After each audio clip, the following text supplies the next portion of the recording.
Hello and welcome, loyal faithful of the one true God King, Sigmar Heldenhammer, to yet another episode of Warhammer Lore with me, GreyHunter, where this time around we're going to be looking at the Empire, the strongest of the realms of men in the Warhammer world, and a confirmed race for Warhammer Total War. Also, for those of you interested, the nice folks at CA have given me a couple of Attila Total War codes to give away, so at the end of the video there will be a question that you can answer for a chance to win. Woo! Prizes! So thematically the Empire is mainly based off of the Holy Roman Empire of real life, around about the time of the 30 Years' War.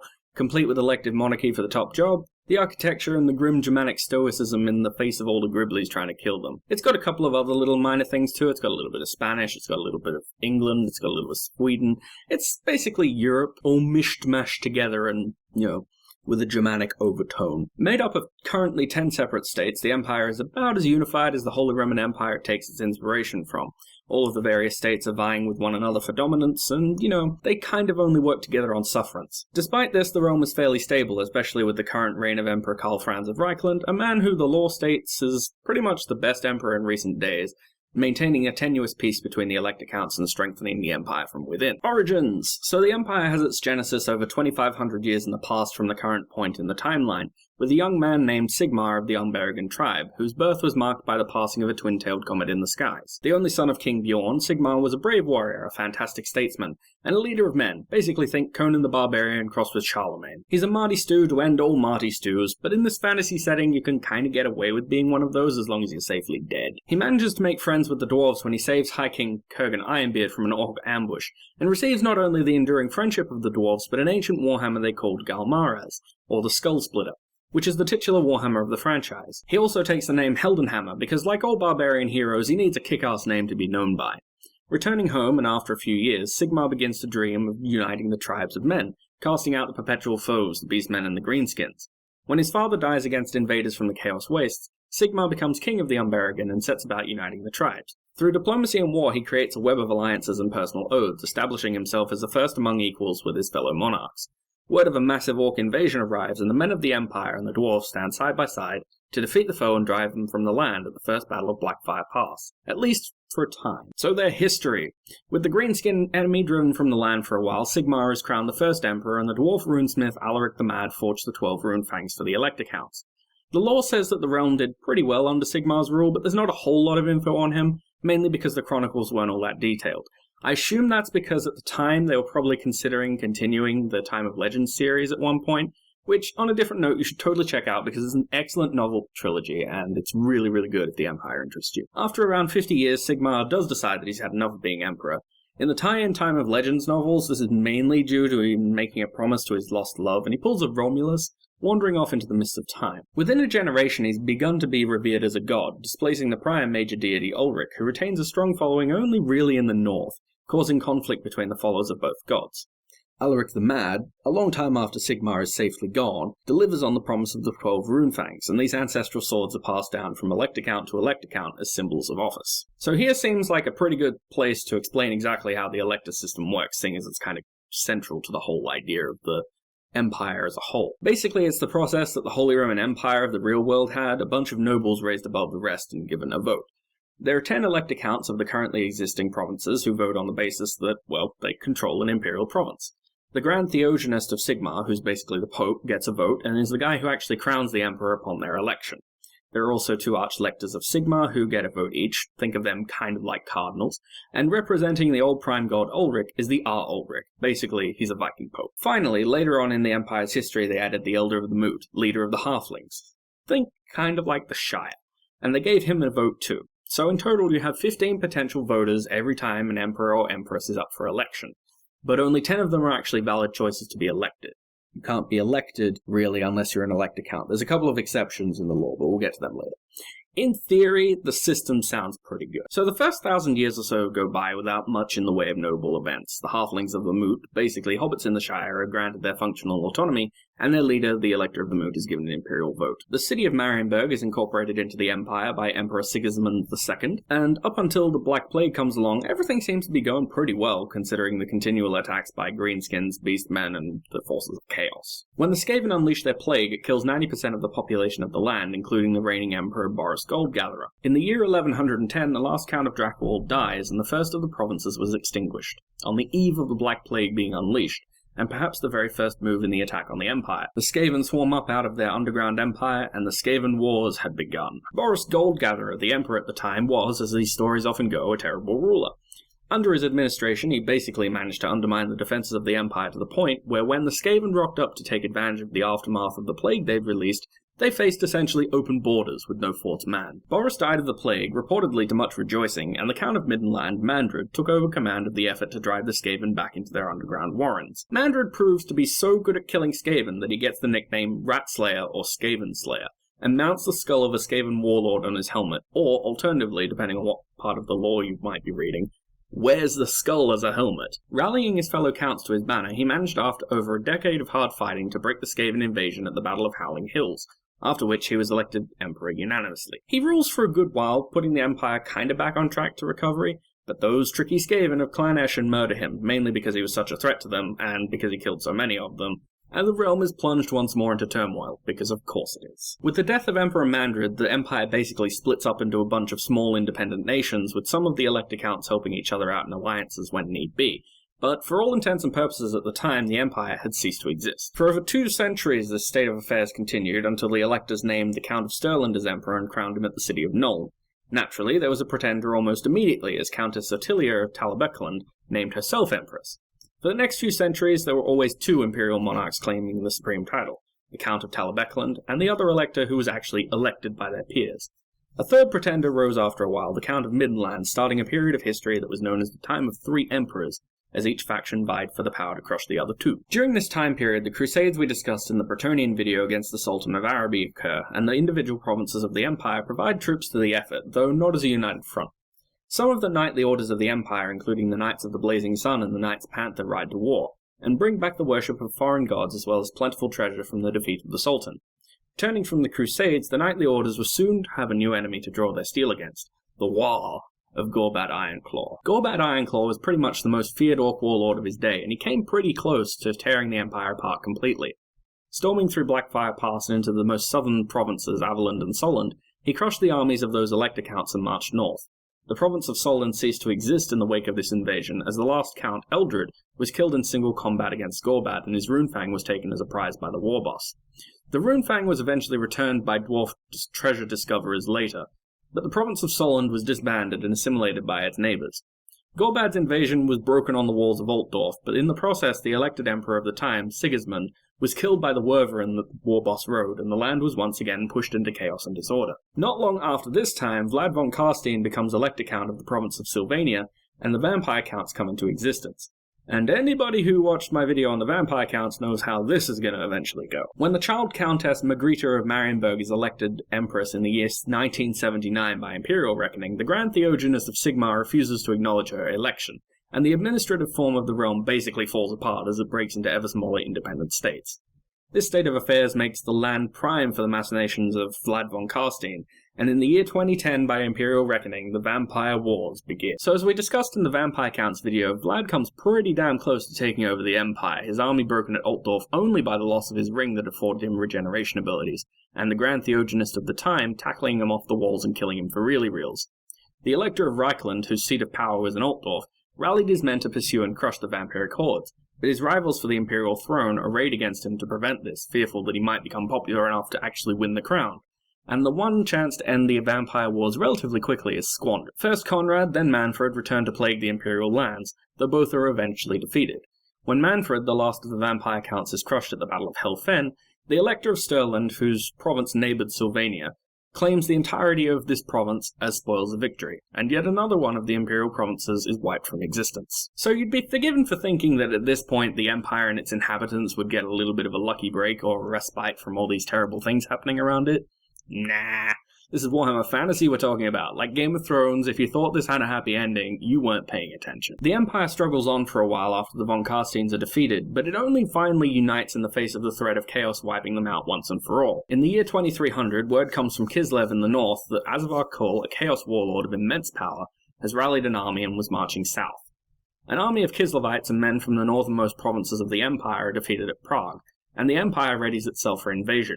A hero is needed, and for a surprise, he actually answers the call. Magnus the Pious, as he becomes known, was not an elector count, but a minor noble from the city of Nuln. A great speaker, he rallied a small band in Nordland and began heading north, speaking at every settlement he passed, gathering an ever-increasing number of followers as he marched towards the border of Kislev to face the forces of chaos and at least die fighting. With an army of the common people at his back, the Elector Counts realized he was a force to be reckoned with, and sent some of their own troops to join him in his march north, mainly out of fear that to not do so would be an opportunity lost to gain prestige and jockey for position. By the time the army was prepared to pass into Kislev, it was the largest single force ever assembled in Imperial history. Joined by a force of high elves from Ulthuan, and meeting a dwarf expeditionary force from Karazak-Karak, the forces of the Old World marched into battle either to save the world or die gloriously in a last stand to end all last stands. At what would become known as the Hill of Heroes, the armies met the Chaos hordes of Karl and drove them back, though just barely, saving the world from domination by chaos, at least for the moment.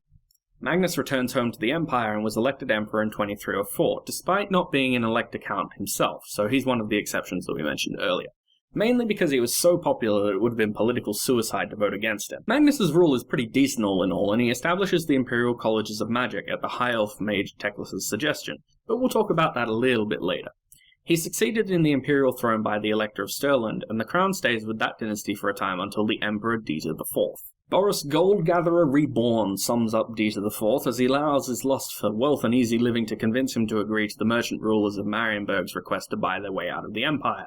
The ensuing scandal of this act causes his fellow counts to depose him, and the Counts of Reikland take the throne. They rule fairly well, all things considered, and under their guidance the Empire enters a period of being, well, fairly united, and stability unheard of for generations prior, and they retain the crown to the present day. Karl Franz being the latest of the Reiklander emperors to sit on the throne, being crowned in the year 2502, and as of the current timeline he's ruled for about 20 years, using this time to bring the Empire the closest to united that it's been in centuries.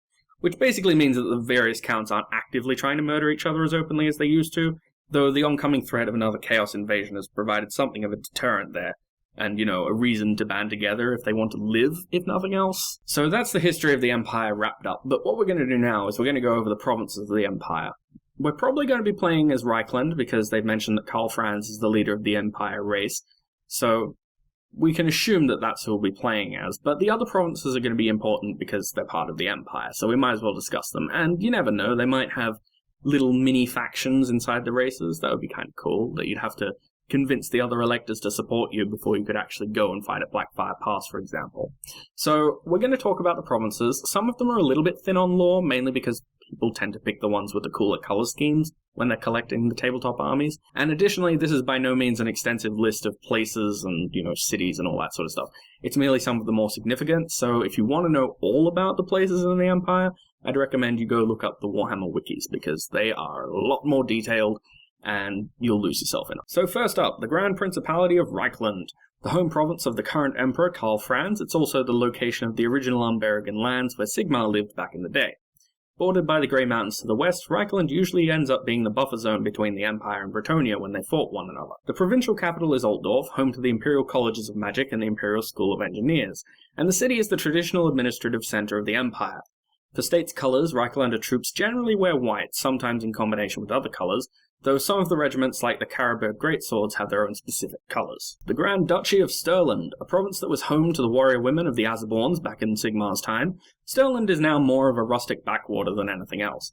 Renowned for its huntsmen and excellent archers in general, it has a kind of Robin Hood vibe going for it. The Emperor has been elected from Stirland before, and they were also the family that Dieter IV came from. After Manfred von Carstein was defeated at the Battle of Helfen, the Count of Stirland annexed the province of Sylvania, though the area is still infested with vampires and essentially autonomous anyway, so the Stirlanders often have to deal with vampires the most. For state's colours, Stirlanders generally favour green and yellow, though again, like Reikland, individual regiments might choose differently. The Grand County of Averland, the province that has the dubious distinction of bordering Blackfire Pass, and therefore usually being the first port of call for greenskin invasions. Averland was home to the Burgundian tribe back when Sigmar united the Empire. Well known for its excellent quality of horses, the knightly orders of the Empire compete for the finest of war steeds from the province, and as a result, the province is very wealthy indeed, which shows in the gaudy uniforms of their soldiery and the extravagance of their nobles. Gorbad Ironclaw led his invasion through Averland, as did Grom the Paunch, so the province has often been a battleground. Averland is also the home of one of the best characters in the setting hands down, Mad Count Marius Leitdorf, who according to the lore died at the Third Battle of Blackfire Pass in 2519, leaving Averland without a count to rule it. Their state's colours are black and yellow. with lots and lots of gold trimming. The Grand Barony of Auckland. No, I don't really get the name either, but sure, Grand Barony it is. Originally the home to the tribe of the Cherusson when Sigmar reigned, it's a province in the north of the Empire, and it's covered mostly by the Drakwold Forest, which is infested by beastmen and other such lovely things. So like the people of Stirland, its populace boasts excellent hunters. The Hochlanders generally prefer firearms over the traditional bow, however, and they even have a specialized version of the handgun called the Hochland Long Rifle, and units of marksmen specifically armed with them. Their state's colours are usually green and red in some combination. The Grand Duchy of Middenland. A northern province and centre to the cult of Ulrich, Middenland's populace are generally a grim and dour people. Their lands once belonged to the Teutigans, who Sigmar subjugated back in the day when he climbed the Felschlaug Rock, a towering mountain upon which the capital of Middenheim, or the City of the White Wolf, is built, and he faced the king Artur in a single combat. Middenheim is also home to the Flame of Ulrich and a great temple to the Wolf God, and the Knights of the White Wolf, basically Templars for Ulrich, reside there. The rest of the land is a mix of open fields, and to the east, the Drakwold Forest that covers Auckland spreads out into Middenland. The current count of the land, Boris Todbringer, was basically Karl Franz's only rival for the imperial throne at the time of his election, and considering that at the current timeline's point, this guy's almost 75 and still kicking ass, he's a certified badass representative of his people as a whole. The state's colours for this province are usually blue and white. The Grand Duchy of Talib, Eklund. A province that makes up the majority of the Central Empire, this province was home to the ancient tribe of the Tulutans, and the river Talibek runs the length of the province, demarking its northern border. Capital of the province is the city of Talibayam, which is built into a massive crater with only one entrance, making it, along with Middenheim, one of the most defensible fortresses in the land. Somewhat uniquely for a province that isn't Middenland, the worship of Sigmar is usually second to the worship of another god, Tal, for whom the river Talibek is named, and the armies of the province often dip their banners into the river when crossing in hope of accruing favour from the woodland god. The state's colours for this province are red and yellow. The county of Wissenland. Bordering Averland and a province through which much of the trade of the empire passes, Wissenland is actually a combination of its original lands and that of the lost province of Solland, which it absorbed after the invasion of Gorbad Ironclaw, and the last count of Solon's death. Comprised of rich farmlands along the River Reik, but also hilly highlands, the province of Wissenland breeds a hardy people. The current countess resides in Nuln, home to the Imperial Gunnery School, where the best of the artillery crews the Empire armies can bring to bear are trained. The state's colours for this province are green, white, and red. The province of Ausland. A province in the north, analogous to the Scottish clans of the Highlands, this land was home to the tribe of the Udos. Even more grim than their cousins in Middenland, the Ostlanders live in the constant shadow of chaos, as much of their province is covered by the Forest of Shadows and infested with beastmen. Joy. To their north lies Kislev, and many a time have soldiers of Ostland advanced into the lands of the Tsars to help fight against chaos invasions. State's colours are black and white, rather poetically kind of stating the views of the populace, really. The League of Ostermark. Wedged between the dreadlands of Sylvania and the frozen north of Kislev, the province of Ostermark was home to the Ostrogoths in ancient times. Due to the positioning of the province, the inhabitants are perhaps the most morbid of the imperial citizenry, being prepared for certain death struggling against one foe or another.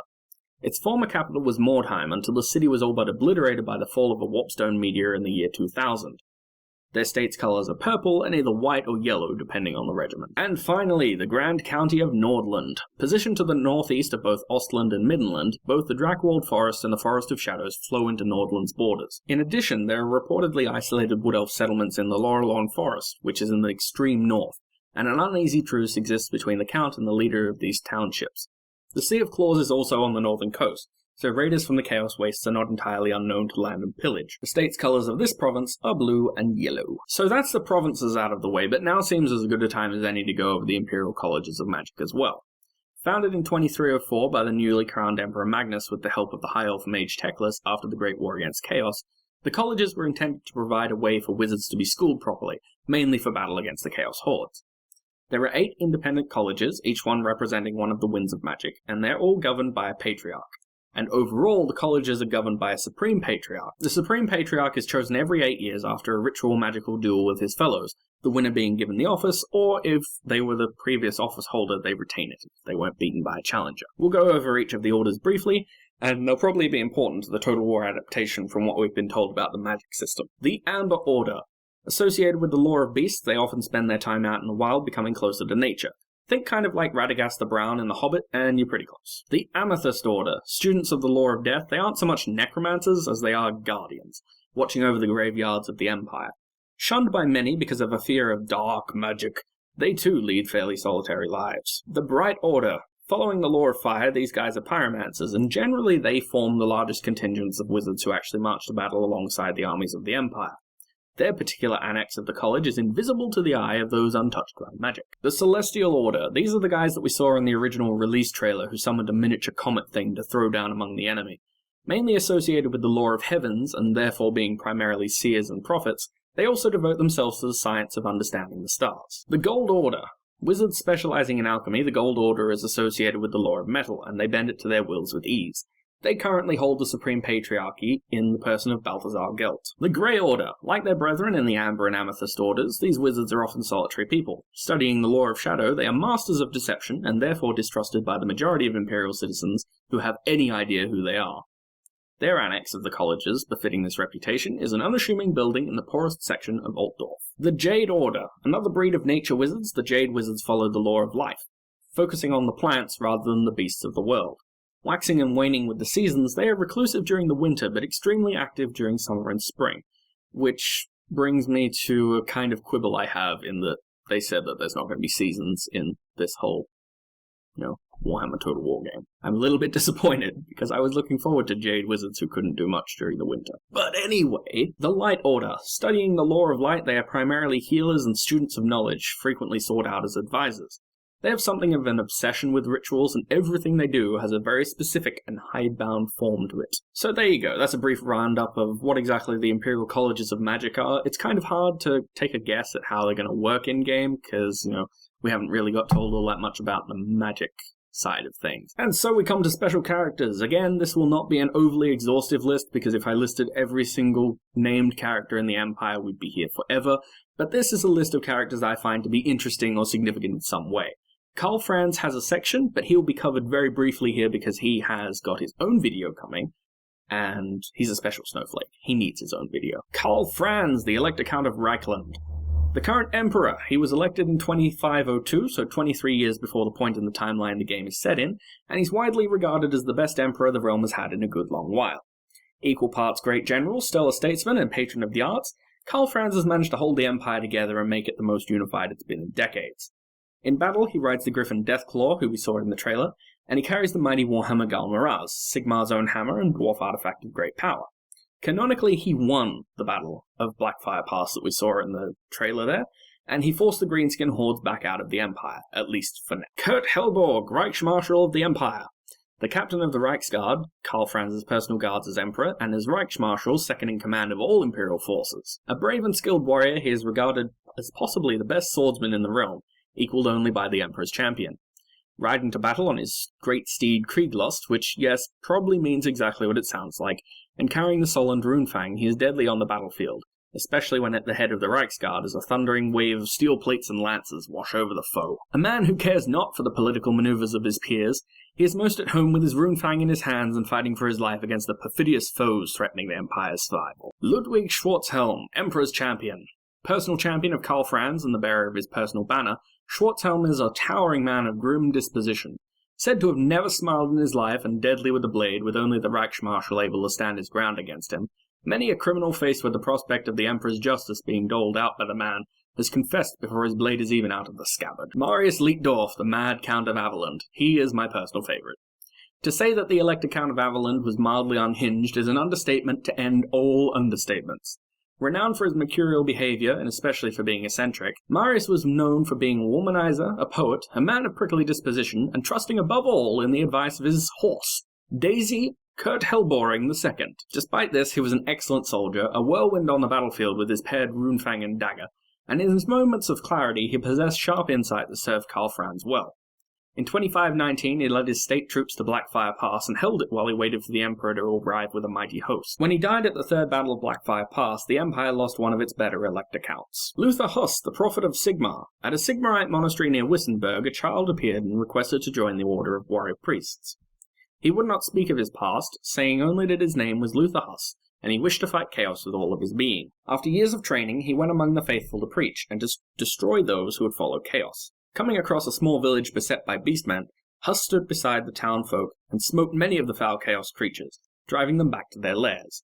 Not content with this victory, he followed them into the forest alone, and 3 days later, despite all thinking him to be surely dead, he emerged. Though his armor was in tatters, his body scarred and bleeding, in his hand he held the head of a Beastmen shaman who had led the attack. Rising quickly through the ranks of the cult of Sigmar, he was named to the Sigmarite Council in Altdorf, but disgusted with what he saw as a loss of purpose, his colleagues more concerned with politics than with fighting the forces of chaos, he left, taking up only his hammer and prayer book. Now he stalks the land on the field of battle and in the cities of the realm smiting chaos. Though some of his order seek that he be brought to heel, he has the support of the Grand Theogonist, Volkmar, who approves of his relentless desire to crush chaos at every turn. Volkmar the Grim, Grand Theogonist of Sigmar.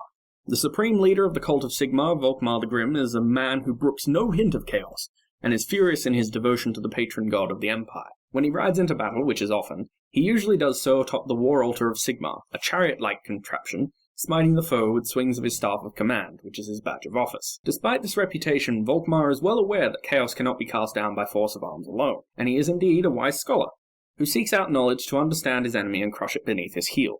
A firm ally of the Emperor, he cares little for the politics of the realm like Kurt Helborg, coming off as stubborn and prickly to those more accustomed to the dance of politics. Balthasar Guilts, the supreme patriarch of the Colleges of Magic. Hailing from the city of Marienburg, Guilt paid his way to Altdorf with gold that he had transmuted from lead ingots. Fortunately for him, he managed to get away before the effect wore off, and the captain of the ship he purchased passage on realized what had happened. Rising quickly through the ranks of the Gold Order, Guilt became patriarch of his order within a decade, the youngest wizard to serve in that rank. An inventor and experimenter, he was conducting tests on black powder at the Imperial Engineers School when something went drastically wrong, and an explosion occurred. Surviving, but now wearing a golden face mask permanently, Guilt resumed his duties. What exactly he looks like is not known, but if he is disfigured in any way, it has not hampered him, as he rose to become Supreme Patriarch, defeating Thyrus Gorman of the Bride Order for the title. When he rides to war, he is a fearsome force, turning the enemy into lifeless gold statues or their bones into molten iron. And finally, Boris Todbringer, the Elector Count of Middenland. The ruler of Middenland, protector of the Drakwold, warden of the Middle Mountains, and the beloved of Ulrich. Todbringer is a powerful force in the north. The only other serious candidate when Karl Franz became emperor, he has led his family for over 3 decades. Grim, as are the majority of his people, he defends Middenland and the city of Middenheim with a dour resolve. In 2522, he was the first to march to the relief of Kislev when the Chaos invasion began, engaging in a fighting retreat and holding the northern frontier until Karl Franz could arrive with the assembled Imperial host. At around age 75, by the end of the current timeline, the old wolf of the north is still a force to be reckoned with. So on to predictions, and bear in mind that this is all speculation. I have no secret knowledge. None. Some of this will be based on the fact that I played an Empire army for a time, back in the day when I played on the tabletop regularly. On the tabletop, the Empire is kind of a jack-of-all-trades army, with strong infantry for a realm of men, as well as powerful missile troops in the form of crossbowmen and handgunners, with support from artillery like mortars and the feared Hellblaster volley gun to strengthen the line, with disciplined knights as cavalry to hold the flanks. An Imperial army is a fearsome force upon the battlefield. Their infantry consists mainly of states troops, halberdiers, swordsmen, or spearmen, backed by detachments of militia forces, or the free companies. Often little more than rabbles, these free companies do provide a strong buffering force so that the professionals of the Imperial armies can hold the line. The elite, great swords, who are basically the tallest and strongest of men, armed with massive Zweihander swords, are the personal bodyguards of the Elector Counts, and they often form a reserve force to bolster the line. And it should be interesting to see if they're a dismounted general's bodyguard choice, because that would kind of fit in with the lore and be, well, awesome. The powerful lines of ranked handgunners and crossbowmen will be familiar to players of Medieval 2 Total War, fulfilling similar roles as they did in that game, with regular bow-armed archers deployed as skirmishers. Light cavalry in the form of pistoliers and outriders, both armed with flintlock firearms, either pistols or kind of like rifles, provide a nice mobile skirmishing force out far beyond the lines. Heavy cavalry will be a strength in the form of regular knights in full plate armor and carrying lances, as well as far more specific types. From Middenland, the White Wolves are specialized knights who fight with massive two-handed warhammers to provide a hard-hitting force. The Reichsguard, who are Karl Franz's personal knightly bodyguards, will be an elite among elites. Hopefully you can have them led by the Reichsmarschall. And finally, the fearsome Demigryph Knights. Though restricted to a rare few in terms of numbers, they should be a powerful unit that you could use to break through the lines of the enemy or rout a flank. On the tabletop, they're beastly. They're monstrous cavalry. They're amazing. I want them. From the rear too, the Empire provides a strong showing. Mortars and conventional cannons are supplemented by Hellblaster volley guns manned by Imperial engineers. These guns have 3 rows of 3 barrels, and they can lay down a storm of fire like a Renaissance Gatling gun. The steam tank as well, which we already saw, should be interesting. though very rare again. There's only 12 in the lore, so hopefully they'll keep up with that. Too slow to really keep up with the advance. It's almost as good as horse artillery, considering that it can move. On the field, an Imperial army is going to be amazing to see, especially when all are raid together in a combined force. For agents and the like, wizards should be pretty simple. The Empire, as we discussed, actually has a college specifically for the training of wizards, and the Empire on the tabletop has access to every single lore of magic in the game. Well, all of the basic ones. There are specialized ones for specific factions, like the vampires have vampire lore, and you get the idea. Basically, they're a jack-of-all-trades thing here, too. They don't have any specific special powers, but they're very, very versatile. So, for the first Warhammer Total War game, they might actually be the most versatile because they have access to laws that the vampire counts don't. The warrior priests of Sigmar as well, they're pretty self-explanatory, though I do hope that the prayers of Sigmar mechanic is kept from the tabletop, as it was one of the cooler things about them, considering they had the ability to make units temporarily unbreakable, or whip them up into a fervor and just, drive them nuts. They kill and they rend and they tear, and I want it. I want it so much. Witch hunters round out the count, and again, they're pretty much self-explanatory. They're basically spies, except they burn people at the stake with the full authority of the Empire wherever they damn well please. They're pretty cool, but hopefully it'll have a chance to backfire and hurt your plans if they burn the wrong person. So as to the Empire itself, like the institution, CA has said that it won't be a unified faction at the beginning, so I'm kind of hoping that it'll be like a Crusader Kings deal, where you'll have to wheel and deal with your fellow counts to support your endeavors before you can even think about expanding, let alone holding the borders of the Empire stable. Now, I'm going to say it again. I'm really, really hopeful about the idea of Warhammer Total War. CA looks like they're doing it all right. And, they so far have learned from the disaster that was the Rome 2 launch, and the kind of backlash that people had over Attila. So let's all pray that it stays that way, yeah? Yeah. Join me in this prayer. So there we have it, the end of another lore video. CA asked me to do a small spotlight thing on Karl Franz specifically as well, so that will go up along with this video. And hopefully you'll get something good out of it and learn a bit more about the guy who rules the Empire in name, if not in fact. Well, it is kind of in fact. He's a pretty good emperor, all things considered. Now, at the beginning of the video, I said there was an Attila key up for grabs, courtesy of the folks at CA, so to be in the running to win, you must answer me this question. The city of Middenheim is known by what other name? Say it again. The city of Middenheim is known by what other name? The answer is there in the video. It's not a trick question. I did say it.